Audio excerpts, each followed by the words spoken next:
그러면 저기 뭐야 이 동그라미 3번 청문부터 시작을 합니다. 자, 의견 청취 절차 중에 이제 청문은 의의에서 동그라미 1번을 체크해서 청문이란 이런 절차다.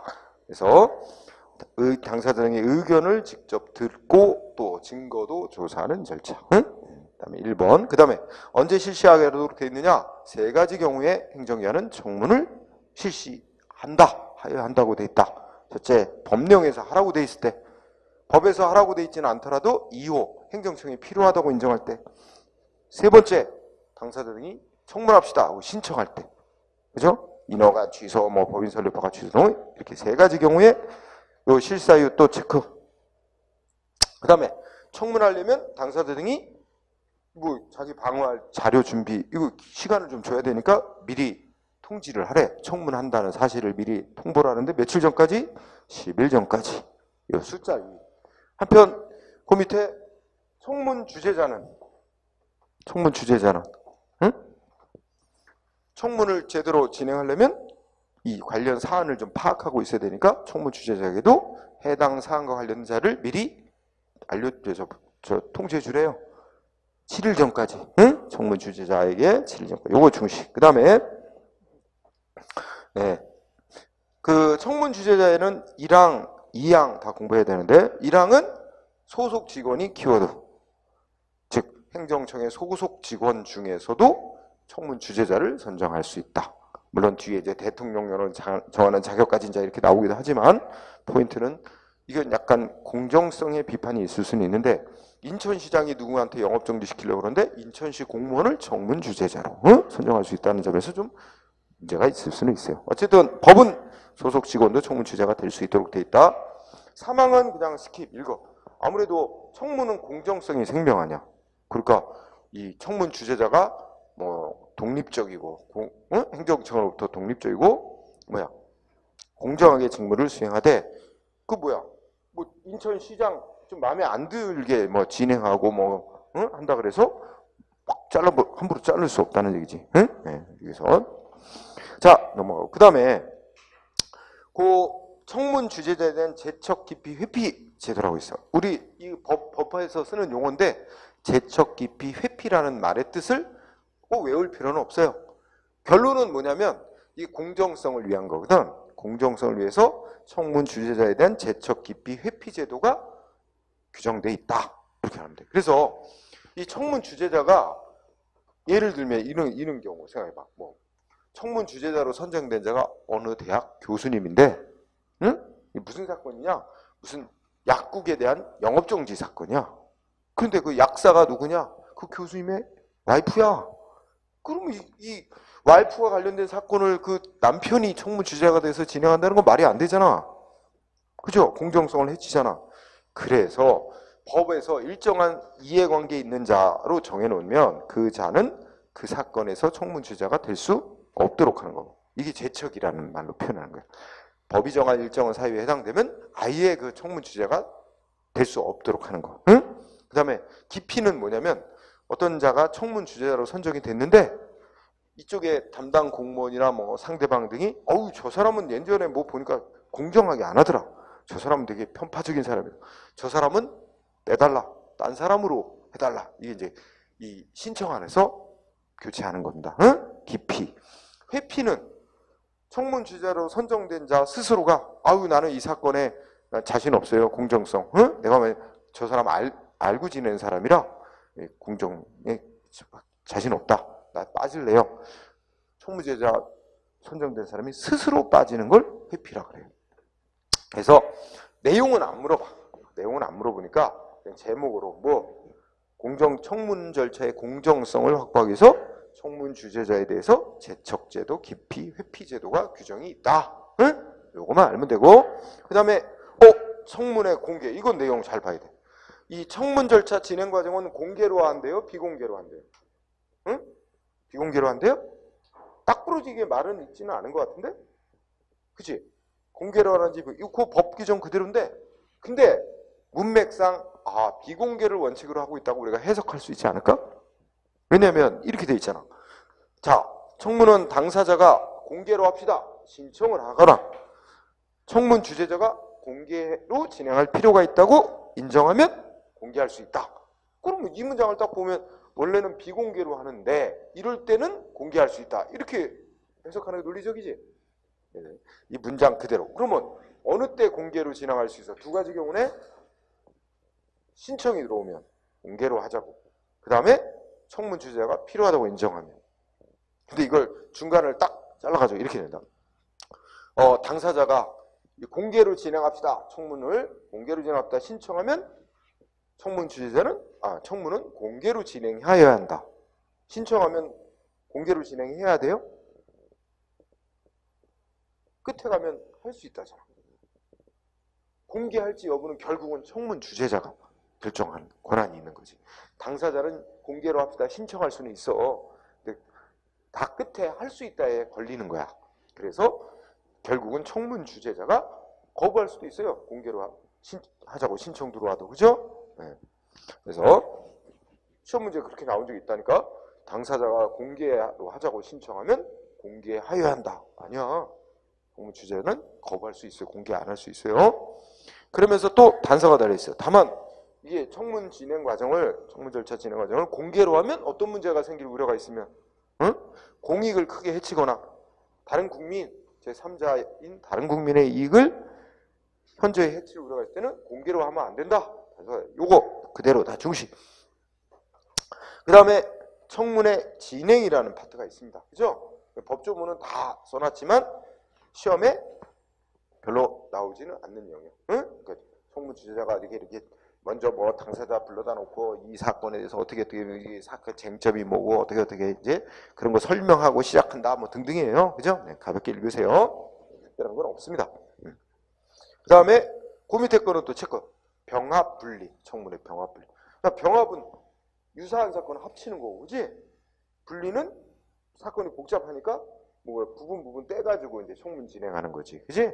그래서 예를 들어서 인천시장이 일제 단속을 벌였어. 무슨 영업소들을 일제 같은 뭐 술집 영업소들이나 다 일제 단속 벌여갖고 다 위생 점거. 근데 이제 한 10개 업소가 걸렸어. 위생 불량. 그래갖고 다 영업정지 몇 개월 다 때린 거야. 그러면 어떻게 돼? 다 비슷한 사건이야. 그러면 A 영업소 사장, 하고 뭐 청문 따로 하고 B 영업소 사장 청문 따로 하고 뭐 그럴 필요가 뭐 있어. 거의 비슷한 유형인데, 그치? 그러면 그 10개의 영업정지 처분에 대해서 한 번에 묶어가지고 청문을 이런 게 병합 진행하는 거야. 유사한 사건을. 그 다음에 굉장히 하나의 조치인데 복잡한 사건이 있다. 그러면 이제 그 부분만, 그 중에 쟁점이 되는 부분만 따로 떼서 그 부분만 청문을 진행할 수도 있다는 거야. 자, 그 법정 그대로. 그 다음에 증거조사도 중요하네. 이때 동그라미 1번이 핵심이야. 청문 주재자는 뭐 할 수 있어요? 그냥 이거보다 직권으로 조사할 수도 있고 신청을 받아서 필요한 조사를 할 수도 있으며 특히 두 번째 줄이 무진장 중요하다. 당사자 등이 주장하지 아니한 사실도 조사할 수 있습니다. 응? 왜 그럴까? 왜 그럴까 하면서 이거는 행정처분, 행정조치와 관련된 거지. 그러면 이거 당사자 등의 이해관계만 관련된 게 아니라 사회 전체 공익하고도 연관이 있어. 그러니까 꼭 당사자가 주장한 것만 가지고 이거를 조사하지 말고 공익적인 측면도 고려하고, 그지? 또 이것 때문에 불이익받는 제3자가 있을 텐데, 다른 국민이 있을 텐데 다른 국민은 모를 수도 있고 자기를 주장 제대로 안 할 수도 있잖아. 그런 것도 고려해서 뭔가 결정해야 되니까 조사를 해볼 필요가 있지. 그것 때문에 당사 등이 주장하지 아니한 사실을 조사할 수 있다. 이거 중시. 그 다음에 청문조서는 특별한 건 없고, 자, 청문조서라는 거 뭐야? 이 청문 주재가 이제 청문을 다 진행을 마치잖아. 그럼 어떻게 돼? 이 담당 공무원 측의 주장, 또 당사자 등의 주장 다 이게 주장한 거 다 기재하고, 그다음에 제출한 서류 이런 거 다 첨부해서 하나의 이 청문에 대한 모든 걸 기록한 문서야. 그다음에 청문 주재가 작성해야 되는 문서가 청문조서. 그다음에 청문을 하면서 청문 주재자가 느끼고 생각했던 거, 이 사안은 이렇게 되는 게 바람직하겠다라는 의견서, 이걸 2개를 작성해서 행정청한테 제출하는 겁니다. 그러면 행정청이 이걸 참고로 해서 최종 처분 내리는 거죠. 자, 그래서 청문조서 특별한 건 없어요. 다만 이제 동그라미 2항에 당사자 등은 청문주재가 작성한 청문조서 내용 보여달라. 응? 내가 말한 거 제대로 기록돼 있는지, 내가 제출한 증거가 제대로 수록돼 있는지 확인해 보고 싶다.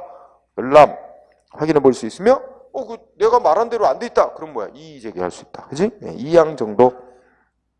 그 다음에 청문주재자 의견서는 넘어가도 될 거예요. 자, 다음 페이지. 충분히 당사자 주장 다 충분히 들어봤고 증거조사 충분히 이루어졌다. 그럼 청문주재자는 청문을 끝낼 수 있는 거지. 그치? 네. 그 얘기가 종결. 이때 청문회 종결에서 동그라미 2항과 3항 묶어서 공부. 키워드는 각각. 야, 청문하기로 했는데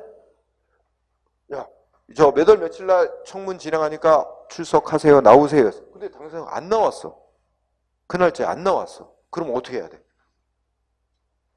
응? 그냥 청문 끝내고 바로 최종 처분 내보내야 될까? 아니면 날짜 다시 잡아서 다시 청문을 진행해야 될까? 이런 문제가 생기지. 그 두 가지로 나눠 규정한 거야. 자, 2항은 당사자가 출석을 안 했는데 어떤 이유로 출석을 안 했대? 응? 첫째 끝에 2항에 정당한 사유 없이 이게 키워돼. 정당한 사유 없이 안 나온 거야. 그러면 어떻게 하면 된대? 그냥 청문 끝내면 되는 거야. 그지? 그냥 다시 청문 절차, 의견 듣는 절차 안 한 거 치고 그냥 끝내버릴 수 있다. 근데 3항은 어떻게 돼 있어? 안 나온 게 정당한 사유가 있어요. 응? 갑자기 교통사고를 당했다든지 등등. 응? 정당한 사유가 있으면 그냥 끝내면 안 되고 다시 날짜 잡고, 그죠? 다시 의견 제출할 기회를 줘야 된대. 응? 청문을 하든지. 응? 그래서 결국은 2항과 3항을 비교할 때 2항의 키워드는 정당한 사유 없이고, 응? 3항은 정당한 사유가 있어서 그랬다. 그러면 우리 행정관 공무원들은 처리를 달리해야 돼. 청문주재는. 자, 그 다음에 밑에 청문 결과 반영. 여기는 아까 의견 제출하고 똑같아. 두째 줄 끝에 뭐야? 여기서 인천시장은 최종 처분을 할 때 청문주재가 작성 제출한 청문조서 의견서 이런 거 다 참작해서 최종 처분을 해야 된다 그러지. 여기도 두째 줄 끝에 상당한 이유가 있다고 인정하는 경우는 청문 결과를 반영해야 된다. 응? 아까 의견 제출하고 똑같은 얘기니까 나머지 얘기는 그 다음에 청문의 재개는 한번 읽으면 될 거야. 자, 일단은 청문을 끝냈어. 종결했는데 최종 처분 나가기 전까지 새로운 것은 증거가 발견됐대. 그러면 어떻게 돼? 다시 청문 다시 할 수 있다는 얘기지. 재개. 응? 그래서 새로운 사정이 발견되어 재개할 필요가 있다는 얘기는 청문 재개를 명할 수 있다. 뭐 특별한 건 없습니다. 그거 지나가고요. 자, 문서 열람 및 비밀. 여긴 또 체크해야 될 사항이 있어. 첫째 줄 1항. 언제부터 언제까지 청문한다고 통지가 있은 날부터 청문 끝날 때까지. 기간은 그때까지입니다. 그때까지 이 당사자 등은 뭘 할 수 있어요? 자기를 방어하기 위해서 행정기관이 이 영업정지 처분 이거와 관련돼서 보유하고 있는 문서, 자료 이거나 복사해달라, 보여달라 이거 할 수 있다는 거야. 그래서 자, 두 번째 줄, 셋째 줄 문서 열람 복사 요청할 수 있다. 그 다음에 이 문서 열람 복사 신청이 들어오면 해줘야 돼요? 안 해줄 수 있어요? 대원칙 해줘야 된다는 거야. 근데 안 해줄 수 있는 사유는 유일하게 딱 하나야. 어떤 사유, 어떤 이유가 있으면 안 해줘도 돼? 딱 한 가지 사유. 법에서. 응? 법에서 제한한 경우. 응? 그 법에서 제한한 경우 빼고는 행정청이 마음대로 이거 열람 복사 해주면 공익에 문제가 있을 수 있는데 이런 이유로 거부 못해. 법에 딱 정해놨어야 돼. 이럴 때는 열람 복사 안 해줘도 된다. 이 규정만 있어야만 열람 복사 거부할 수 있어요. 응? 그래서 이 거부할 수 있는 사유는 딱 유일하게 뭐다고? 응? 법령. 응? 법령에서 공개하면 안 된다고요. 제한된 경우. 그 외에는 그냥 행정청이 마음대로 이게 막 공익에 무슨 악영향을 미칠 우려가 있다. 이런 이유 내세워서 거부할 수 없다는 겁니다. 자, 그거 중시하고요. 그 다음에 뭐 2항은 너무 당연한 얘기. 그 다음에 그 1항 끝에 화살표 다음에 문장 읽어보세요. 의견 청취 절차, 청공의 세 가지 절차 있는데 지금 이 당사자 등에게 관련된 문서, 행정문서 열람 복사해달라고 신청할 권리는 청문 절차에만 인정을 해놓고 있어요. 그러면 아까 의견 제출하는 기회에 주는 거 있지? 의견 제출 절차. 그 다음에 뒤에 공부할 공청회 절차에서는 인정이 안 되고 있어요. 청문 절차에서는만 당사자에게 문서 열람 복사 신청권이 인정되고 있다. 응? 관련 판례 체크해 봅시다. 자, 판례 하나 보기 1번 오른쪽 페이지. 자, 첫째 끝에 침해적 처분을 할 경우 청문을 실시하지 않을 수 있는, 여기 청문을 실시하지 않을 수 있는 사유 아까 공부한 뭐야? 의견 청취 안 해도 되는 사유 4가지 있잖아. 그 중에 하나 뭐야? 처분의 성질상 뭐 의견 청취하는 게 현저히 곤란내지 명백히 불필요. 그죠? 자, 이거는 뭐 갖고 판단해야 돼? 처분의 성질을 가지고 판단해야 된다. 이런 얘기 쭉 하면서 핵심은 뭐야? 밑에서 일째 줄 중간쯤에 뭐 있죠? 언제 청문합니다 하고 청문 통지서를 보냈대. 당사자 등에게. 근데 들어왔대. 반송. 청문 통지서가 반송돼 왔다. 아니면 또 뭐야? 상대방이 불출석했다 라는 이유 하나만으로 국민한테 영업정지 같은 침해적 처분을 하면서 뭐야? 그 2가지 이유. 통지서가 청문 통지서 반송돼 왔다는 이유로 청문한 날짜에 출석을 안 했다는 이유 하나만으로 뭐야? 바로 청문을 실시하지 않고 불이익 조치를 했다면 절차 위반으로 위법이다. 응? 그럼 여기서 궁금해지는 게 아까 불출석 아까 얘기했지? 청문하기로 한 날짜에 안 나왔어. 그럼 알아봐야 돼. 행정기관은. 그냥 끝내면 안 된다 그랬지. 왜 안 나왔느냐? 정당한 사유가 있느냐? 정당한 사유가 있으면 다시 날짜 잡고 해야 돼요. 없으면 그냥 끝내고 해도 되지만. 그죠? 네. 자, 그 다음에 2번은 똑같은 얘기를 하면서 위에 셋째 줄. 자, 읽어봅시다. 행정청이 침해적 처분을 하면서 청문을 실시하지 않아도 되는 예외라면 모를까? 예외적인 경우에도 해당하지도 않는데 않는 한은 반드시 청문 절차를 거쳐야 되고 그 절차를 빠뜨리고 행한 처분은 위법이고 취소 사유. 응? 무효까지는 아니라는 거예요. 여기 포인트가 취소 사유. 응? 그 다음에 이 판례의 핵심은 밑에 밑에서 넷째 줄 앞머리 협약의 체결이야. 협약의 체결. 응? 그 단어가 키워드가 되는 단어. 그러면 이 협약의 체결인 게 뭐야? 행정기관하고 불이익 처분받게 될 상대방하고 합의서 쓴 거야. 뭐라고 썼어? 야, 너한테 이렇게 이기는 불이익 조치 나갈 건데 너 이거 뭐 번잡하게 뭐 이 청문 이런 거 하냐? 우리 그런 거 안 하기로 하자. 사인합시다. 그리고 상대방도 청문 절차 안 하는 거 동의합니다. 이렇게 해가지고 협약이 맺어졌대. 그럼 협약 맺었대. 그렇게 상대방이 사인하고 해서 청문 절차 같은 거 안 하기로 협약 맺었다 그래도 이거 그러면 청문 절차 안 거치고 불이익 처분해도 되는 예외로 인정해 줄 거냐? 안 된다. 예외로 인정되면 아까 법이 정한 4가지 사유를 해야 돼. 응? 긴급. 법령에 긴급할 때. 그 뭐야? 응? 자격. 그 다음에 뭐야? 처분의 성질. 그 다음에 본인이 명백히 의사를 표시한 경우. 그런 건데, 그죠? 만약에 이걸 협약이 상대방이 협약 맺었다는 이유만으로 불이익 처분하면서 이 청문 절차 같은 거 안 거쳐도 되도록 하면 우리 현실을 고려하면 행정위원이 되게 다 우월적 입장 아니야? 그럼 상대방한테 야 이거 사인 안 하면 너 안 해줄 거야 이런 식으로 이제 암묵적으로 돼가지고 다 사인해 버리게 청문 절차 거의 안 거치고 행해질 가능성이 높잖아. 그런 점을 현실을 반영한 거지. 자, 판례도 중요하고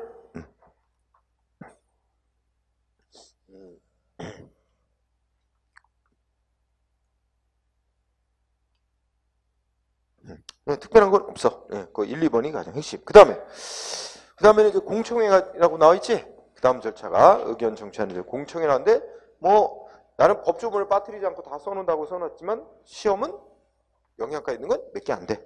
자, 우선 공청회 그냥 뜻 읽어. 공청회란 행정청이 공개적 토론을 통하여 널리 의견을 수렴하는 절차래. 그죠? 그냥 읽고 지나가요.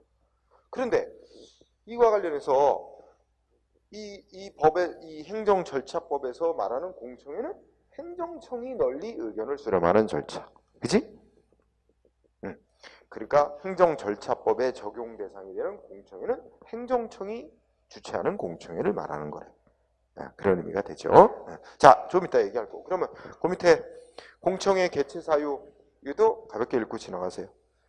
법에서 하라고 돼 있는 경우 행정청이 필요하다고 인정하는 경우. 그렇지? 넘어가세요. 이거는. 자, 세 번째. 여기는 숫자 외워야 돼. 행정청이 공청회를 개최하려고 한다. 널리 알려야지. 공청회 개최한다고. 며칠 전까지 알리게 돼 있어. 요거 외워야 돼. 14일. 그러면 청문한다. 당사자 등에 며칠 전까지 알려야 돼. 10일. 공청회는 14일 전까지. 응? 그 다음에 중요한 거 전자공청회. 자, 전자공청회는 뜻이 뭐래? 정보통신망을 이용한 공청회를 전자공청회라고 한대. 그런데 핵심 시험의 포인트는 이런 경우 있잖아. 우리 뭐 뉴스에도 가끔 보는데 공청회를 한다 그러면 막 또 반대 하는 사람들 와가지고 막 아수라장 만들고 공청회 진행 못하게 막 방해하고 이런 경우 있어요. 그죠?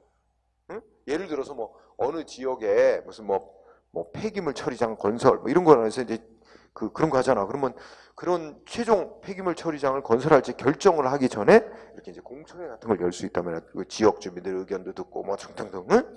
그런데 막 지역 주민들이 막 떼거지로 몰려와가지고 막 그냥 그 의자다 던지고 막 이러면서 공청회 진행 못하게 막고 이럴 수 있잖아. 그러면 이게 이제 통상적인 공청회는 이렇게 오프라인으로 하는 거잖아. 강당 같은 데서, 그지? 근데 이 오프라인 공청회를 연다면 이게 이제 도저히 이 목적 달성할 수가 없어. 이럴 때는 전자공청회를 그러니까 정보통신망을 이용해서 전자공청회만을 독립적으로 실시할 수 있을까? 안 된대. 규정이 딱 뭐라고 돼 있어. 전자공청회는 반드시 뭐와 같이 병행해서만 하게 돼 있어. 통상적인 공청회. 그렇지? 통상적인 공청회가 오프라인 공청회야. 아까 말한. 그래서 그게 포인트야. 거기서 병행해서만. 응? 근데 출제자들은 뭐래? 긴급한 경우에는 통상의 공청회 실시하지 않고 전자공청회만 별도로 실시할 수 있다? X. 전자공청회는 절대로 별도로 실시 못하게 돼 있단 말이야. 응? 그 점이 포인트. 그 다음에 공청회 주재자, 발표자, 선정. 이것도 딱 7급 시험에 7급 공무원 시험에서 한 번 나왔고 우리 9급에서는 나온 적은 없는데 이제 공청회 우리 모습을 그려봐. 공청회 하면 방청객도 있고 앞에는 의자들 쫙 책상이랑 있고 발표하는 자 있고 그치? 토론자들 있고 사회자 있고 이렇잖아. 그런 모습 그려지지. 그러면 아무래도 공청회도 공정하게 진행이 되려면 어떻게 해야 되겠어? 사회자가 공정하게 뽑히고 진행도 공정하게 해야 될 것이고 그 다음에 찬성하는 측 반대하는 측 이게 어느 정도 균형이 맞아야지. 일방적으로 찬성하는 측만 나와서 열심히 막 자기들 주장만 하고 이거 안 되겠지. 그런 점을 고려해서 이런 규정을 뒀어요. 그래서 보면 동그라미 1항 공청회 주재자는 그 공청회 하려는 사안과 관련 분야에 대한 전문적 지식이 있거나 종사 경험이 있는 사람 중에서 행정청이 지명하거나 위촉한다. 이렇게 돼 있지. 그냥 가볍게 읽고 지나가. 자, 이 항을 가지고 예전에 시험 문제를 했을 때 공청회에서 발표하는 사람 있지? 발표자는 1순위 누구 중에서 발표자를 선정한대? 발표하겠다고 신청한 사람 중에서 그러니까 신청자 중에서 선정. 근데 어떤 경우가 있을 수 있어? 무슨 이게 쟁점이 의견이 이제 대립되는 사안인데 어느 한쪽 사람만 왕창 발표하겠다고 신청했어. 반대편은 없어. 그럼 그 사람들만 신청한 사람만 발표자로 선정해서는 곤란하잖아. 그럴 때는 이제 어떻게 해야 되겠어? 2차적으로 반대편에 있는 그 전문가 이해관계를 섭외해서 뭔가 발표자로 해야 되겠지. 그거 그래서 1차적으로는 신청자 중에서 선정하되 신청자가 없거나 공정성 확보를 위해서 필요하다고 인정할 때는 당사자 등 관련 전문가, 종사 경험이 있는 사람 중에서 지명 내지 위촉할 수 있다. 그죠? 그러니까 1차적으로는 신청자 중에서 선정하는 걸 1차로 하되 신청자가 균형 있게 다 안배가 된다면 뭐 뒤에 거 필요 없잖아. 그죠? 그 다음에 진행 뭐 특별한 거 없습니다. 공청회장에서 막 소란 피우는 사람 사회자가 어떻게 돼? 내쫓을 수도 있고 그죠? 발언을 제재할 수도 있고 그런 거지 뭐. 그냥 읽고 넘어가고 결과 반영 다 똑같이 의견 청취조차 상당한 이유가 있으면 반영해야 된다. 다 똑같은 얘기니까 넘어가세요. 자, 그러면 아까 얘기했어. 의회에서 행정절차법에서 공청회란 행정청이 개최하는 공청회래. 그럼 행정청이 개최하는 공청회만 행정절차법이 지금 배운 내용대로 적용을 받는 거고, 응? 행정청이 개최하는 공청회가 아니면 이 규정, 행정절차법에 정한 규정 안 따라도 됩니다. 그래서 오른쪽에 자 키워드가 뭐 나왔어요? 셋째 줄에 무슨 공청회를 주최를 하는데 개최를 하는데 누가 주최한대? 셋째 줄에 무슨 추모공원 건립 추진협의회, 응? 추모공원 건립 추진협의회. 이 추모공원 건립 추진협의회가 행정기관이래 아니래? 행정청이래 아니래? 아니래. 그리고 이 추모공원 건립 추진협의회가 뭐 공청회를 개최할 때 뭐 아까 말한 행정절차법 적용받을 필요가 없으니까 뭐 14일 전까지면 미리 통장 이런 거 적용 안 받는다는 거지. 응? 네, 그래서 그 위에 문장 첫째 줄 행정청이 개최하는 공청회가 아닌 경우는 행정절차법상의 공청회 절차를 지켜야 될 의무는 없다. 이 얘기죠? 정리. 자, 그 다음에 세 번째로는 뭐야? 국민으로부터 신청받고 이익 주는 조치를 할 때나 일방적으로 불이익 처분할 때나 다 똑같이 행정기관이 지켜야 되는 절차가 있다. 응? 법 집행에서 처분할 때는 첫째 뭐야 돼? 제목 처분 기준을 미리 행정기관은 설정해서 공표하래요. 응? 그러니까 뭐 신청받아서 뭐 이익 주는 거 예를 들면 건축허가 어떤 기준에 의해서 허가가 되는지 이런 걸 미리 국민이 알 수 있도록 기준을 미리 정해서 국민에게 알리라. 또 뭐 위반하면 영업정지 하는데 뭐 1년 이하 영업정지 어떻게 위반하면 영업정지 몇 달 되고 뭐 어떻게 위반하면 영업정지 몇 달 되고 이런 거 그 불이익한 영업정지 기준 같은 것도 국민이 알 수 있도록 미리 기준을 정해서 공표해놔라. 그래서 그게 처분 기준 설정. 이 제목이 중요합니다. 그리고 여기서 처분 기준은 여러분들이 앞에서 1권에서 배운 것 중에 뭐 있을까? 일종의 조직 내부의 사무처리 기준. 일종의 행정규칙인 거예요. 행정규칙. 1권에서 배웠던 단어 행정규칙. 응? 그런데 이게 조직 내부법인 행정규칙임에도 행정절차법은 국민에게 공표를 하라고 해놨어요. 그죠? 원래 조직 내부법은 국민에게 공표할 의무사항 아닙니다. 조직 내부 구성원들에게만 전달하면 되는 건데. 근데 이걸 국민도 알 수 있도록 공표를 하래. 응? 그래서 처분 기준의 설정, 공표. 응? 그래서 법조문 행정청은 필요한 처분 기준을 처분의 성질에 비추어 되도록 구체적으로 정해서 공표해야 된다.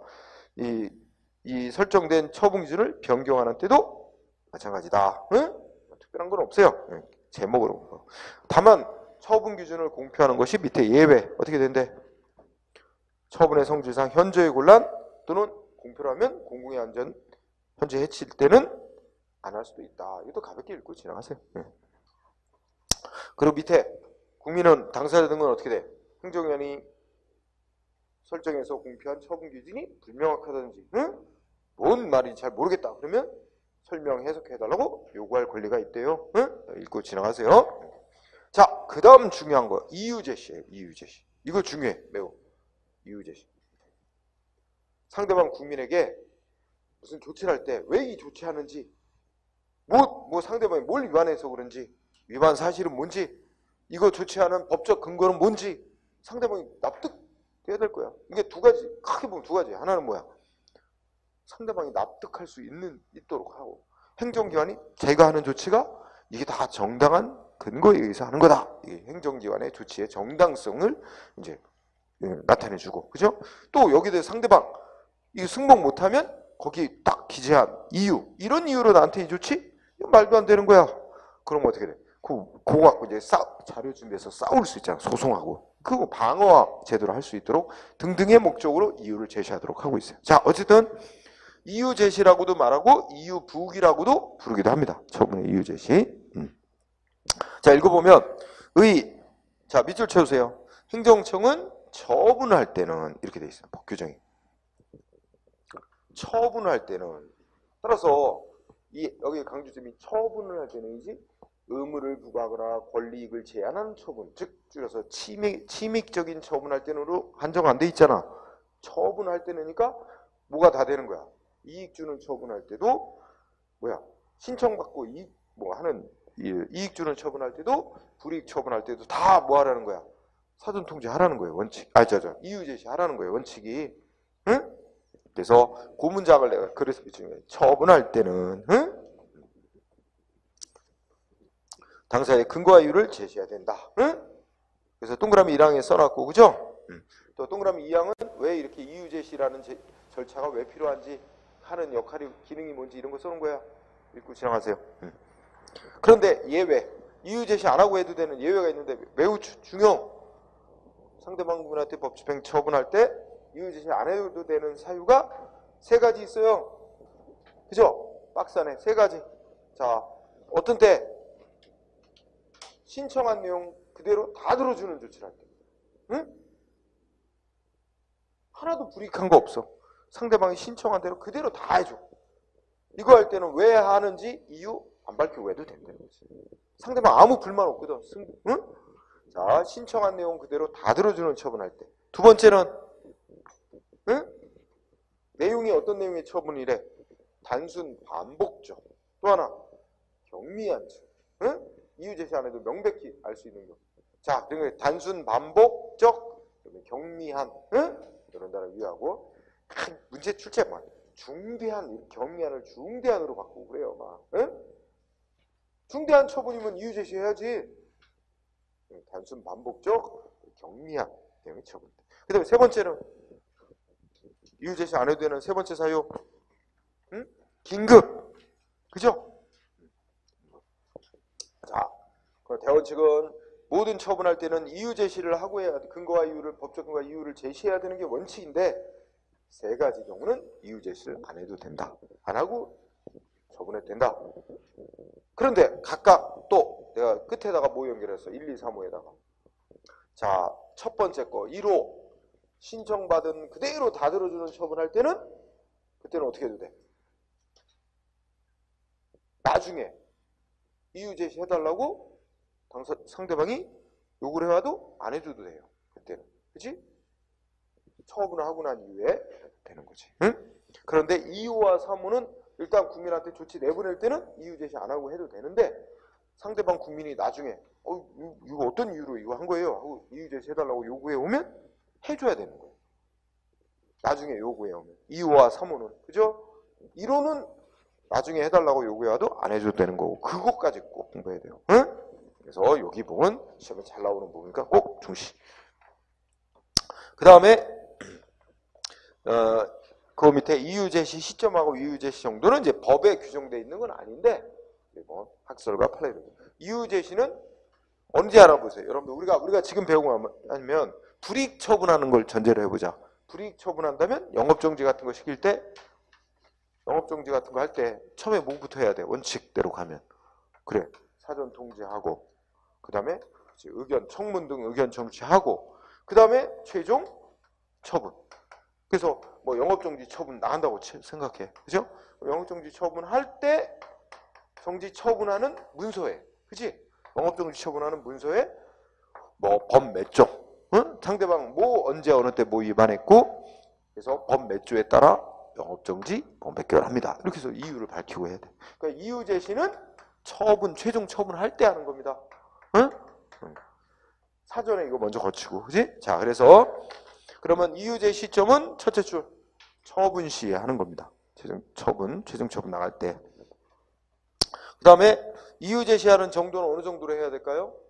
적어도 상대방이 납득 가능한 정도로는 구체적으로 써야지. 응?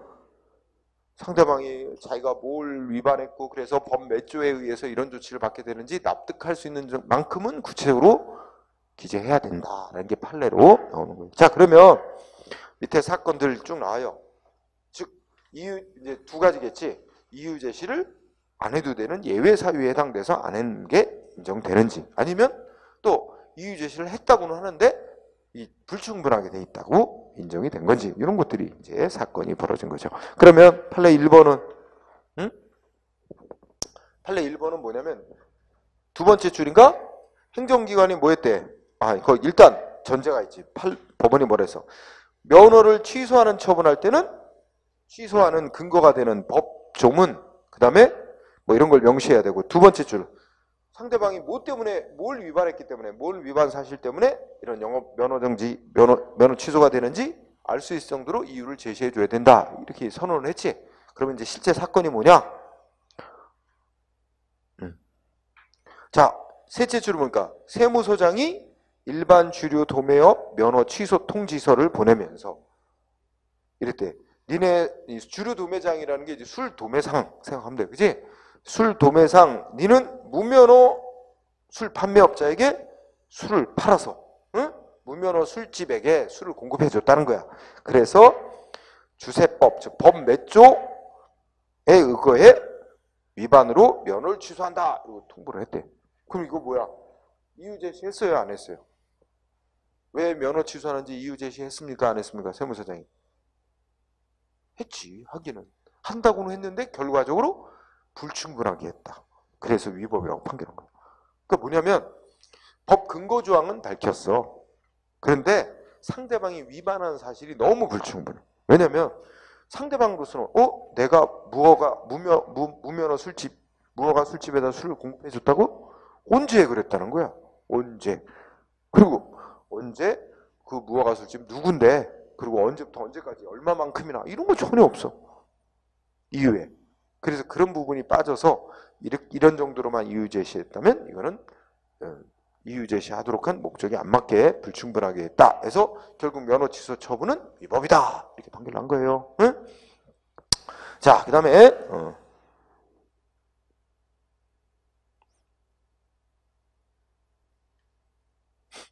자, 뭐가 또 있나? 판례들이 여러 개 있는데 이 중에 4번 판례가 아주 중요합니다. 4번 판례.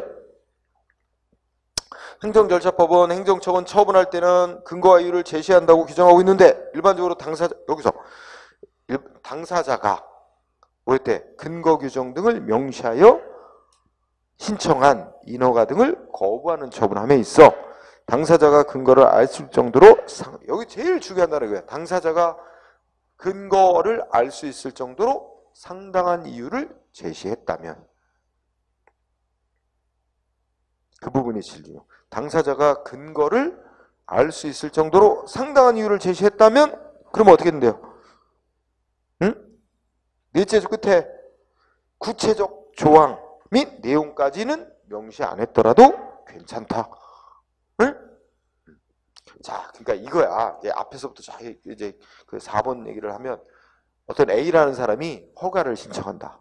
근데 이 사람 그 허가와 관련된 법 이름 쓰고 법 몇 조, 나 이 법 몇 조 요건 갖췄다. 나 또 그 법 몇 조 몇 항 요건 갖췄다. 이러면서 다 그 신청서에 자기 그 법 몇 조 몇 항의 요건을 구비했다고 신청을 한 거야. 근데 행정위원회 검토해 보니까 그 중에 몇 조 몇 항의 요건은 충족이 안 된 거야. 그래서 거부를 했어. 그런데 뭐를 안 썼어? 몇 조 몇 항의 그 규정 내용, 몇 조 몇 항 그 내용까지는 안 쓰고, 다만 당신은 법적 요건이 구비가 안 돼서. 근데 그 법적 요건이 뭐냐면 무슨 내용을 쭉 써놓은 거야. 그래서 당신은 법적 요건이 구비가 안 돼서 허가될 수 없습니다. 거부한 거야. 근데 상대방이 내용을 보면, 거부한 이유를 밝혀놓은 거 보면 법에 몇 조 몇 항의 요건이 충족 안 됐다는 걸 쉽게 알 수 있도록 그 정도로 돼 있다는 거예요. 그렇다면 굳이 끝에 행정위원회 몇 조 몇 항 이것까지는 명시 안 했어도 괜찮다. 응? 왜냐면 제일 중요한 게 상대방이 법 몇 조 몇 항의 요건 구비가 안 돼서 거부받았는지를 알 수 있을 정도로, 즉 상대방 측에서 근거 조항을 알 수 있을 만큼 상당한 정도로 이유를 제시해줬다잖아. 그랬다면 굳이 법 몇 조 몇 항까지는 명시 안 했어도 위법으로 보지는 않는다. 응? 중요한 판례.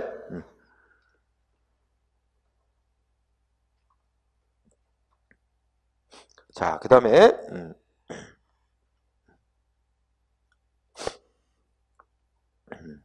그 다음에는 판례가 뭐가 있나? 7번 판례 정신. 자, 그러면 7번 판례 보면 납세 고지서, 세금 고지서 국민한테 보낸대. 그럼 세금 고지서에는 뭐뭐 써 있어야 되는데 필수적으로 뭐 법에 정해진 뭐 기재사항 반드시 써야 된다는 거야. 응? 근데 그걸 제대로 기재 안 했다면 세금 부과 조치는 위법이다. 이렇게 말하죠. 그러면서 뭐라고 놨어? 응? 두 번째 끝에 부가가치세법 같은 개별적인 세법. 그러니까 세금 관련 법이 종류가 되게 다양하잖아. 상속세법도 있고 부가가치세법도 있고 소득세법도 있고 그치? 세금마다 되게 다양하잖아. 그러니까 이제 부가가치세법 같은 개별적인 세법에 세금 고지서에 뭐뭐 기재해서 보내야 된다. 이렇게 거기는 법에는 명시 안 돼 있더라도 국세징수법에서 정한 같은 세금 부과할 때는 고지서에 기재할 사항 요건을 갖추지 않으면 안 된다는 것이고 이거는 적법 절차의 원칙이 세금 부과 처분에도 적용됨에 따른 당연한 결론이다. 응? 그래서 그래서 그 부분이 핵심이야. 두 번째 줄 부가가치세법은 개별세법에 별도의 규정이 없더라도 국세징수법에서 정한 같은 그 고지서 기재사항 제대로 써서 다 보내야 된다는 요건 다 갖춰야 된다는 거. 응? 이 부분이 중요.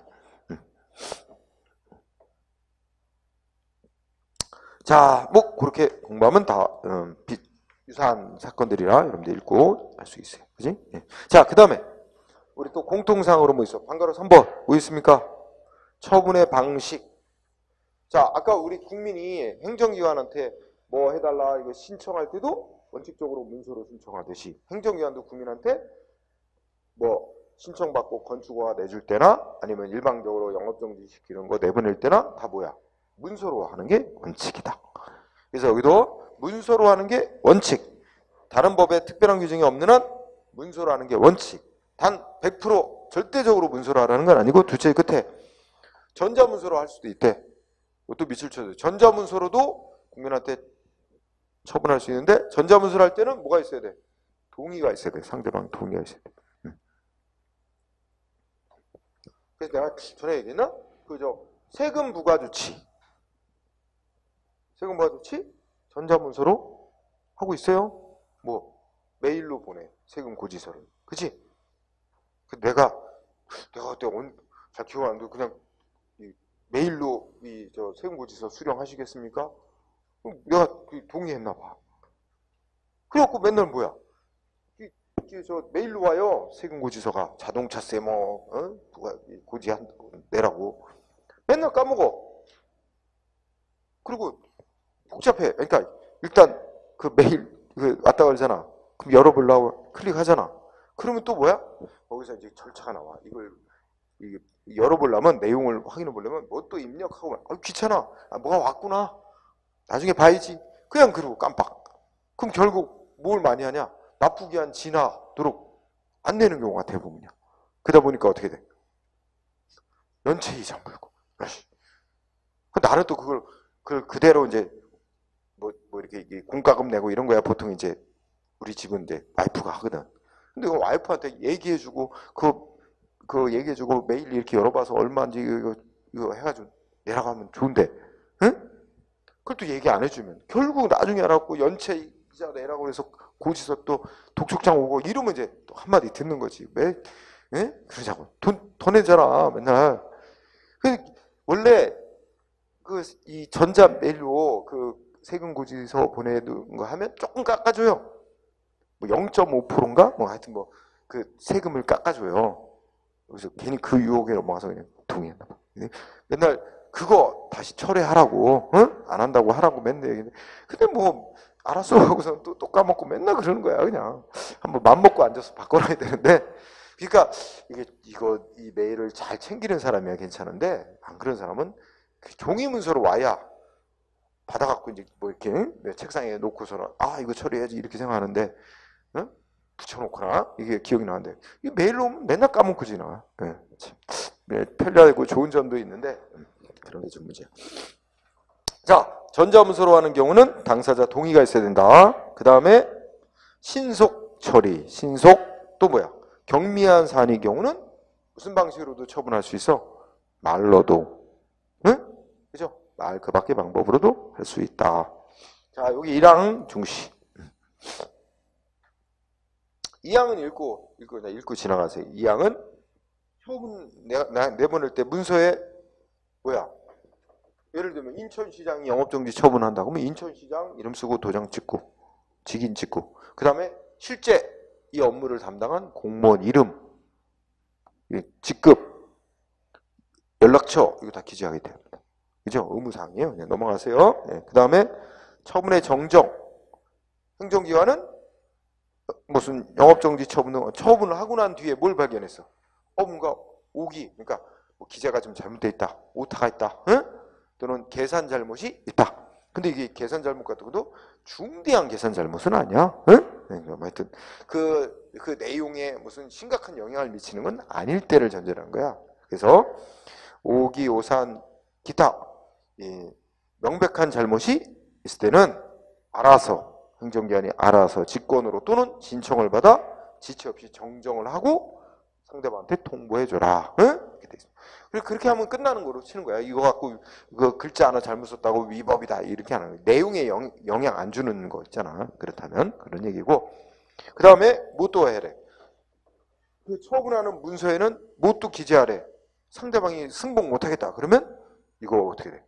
소송을 할 수 있는 건지 행정소송 아니면 행정심판이나 행정소송을 제기할 수 있는 건지 한다면 언제까지 어디다 해야 되는 건지 이런 거 의무적으로 알려주래요. 응? 승복 못하는 불복하는 방법을 고지하도록 돼 있습니다. 응? 그래서 행정심판, 행정소송 이런 거 알려주래요. 할 수 있는지. 행정에 되게 친절하네. 어떻게 알려주라고 돼 있죠. 자, 그럼 관련 판례하고 마치도록 합시다. 자, 1번을 보니까 자, 맨 처음에 행정절차법 24조는 국민한테 처분할 때는 다른 법령에 특별한 규정이 없는 한 원칙이 뭐로 하게 돼 있다? 문서로 하게 돼 있다. 그러면 이 판례의 핵심 뭐냐면 법에서 문서로 하도록 정해져 있는 사항인데 행정기관이 문서로 안 했어요. 그냥 말로 해버렸어. 그럼 그 뭐래? 효력? 무효. 키워드는 끝에 무효입니다. 응? 그래서 이 판례의 핵심은 행정절차법 24조를 위반하여 문서로 해야 될 처분을 말로 했다면 무효다라는 판결입니다. 응? 아주 중요한 판결. 그래서 여기에 핵심 사항을 보면 셋째 줄에 보면 어떻게 돼 있어? 소방서장으로부터 시정보안명령 내렸다 그러지? 응? 근데 이 시정보안명령 말하자면 시정보안하라고 의무부가 안 조치죠. 이런 거는 문서로 내보내야 되는데 내보내게 돼 있는데 문서로 하게 되는데 아마 말로다가 시정보안명령을 내렸나 봐. 근데 안 따랐나 봐 상대방이. 안 따르니까 뭐야? 의무 위반했다고 지금 재판에 넘긴 거야. 형사재판에. 지금 죄가 되냐 안 되냐가 지금 쟁점이야. 근데 죄가 성립이 되려면 의무를 위반했어야 되는 거고 근데 의무를 위반했다는 말이 되려면 효력 있는 의무가 있었어야 되는데 애초에 뭐야?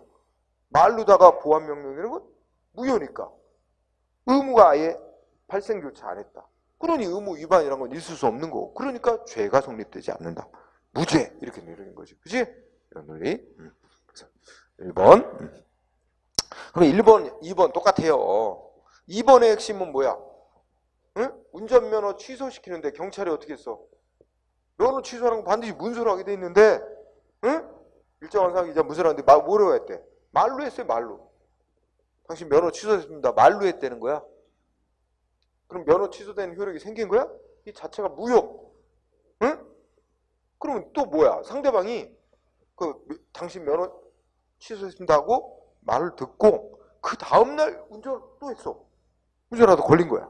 그러면 이미 면허 취소했는데 운전 또 했다 해서 뭐가 돼? 무면허 운전죄로 지금 재판에 넘겨진 거야. 무면허 운전죄가 되냐? 아니 애초부터 면허 취소된 적이 없는 거가 되는데 무죄지. 1, 2번 똑같은 얘기지? 판례 1, 2번.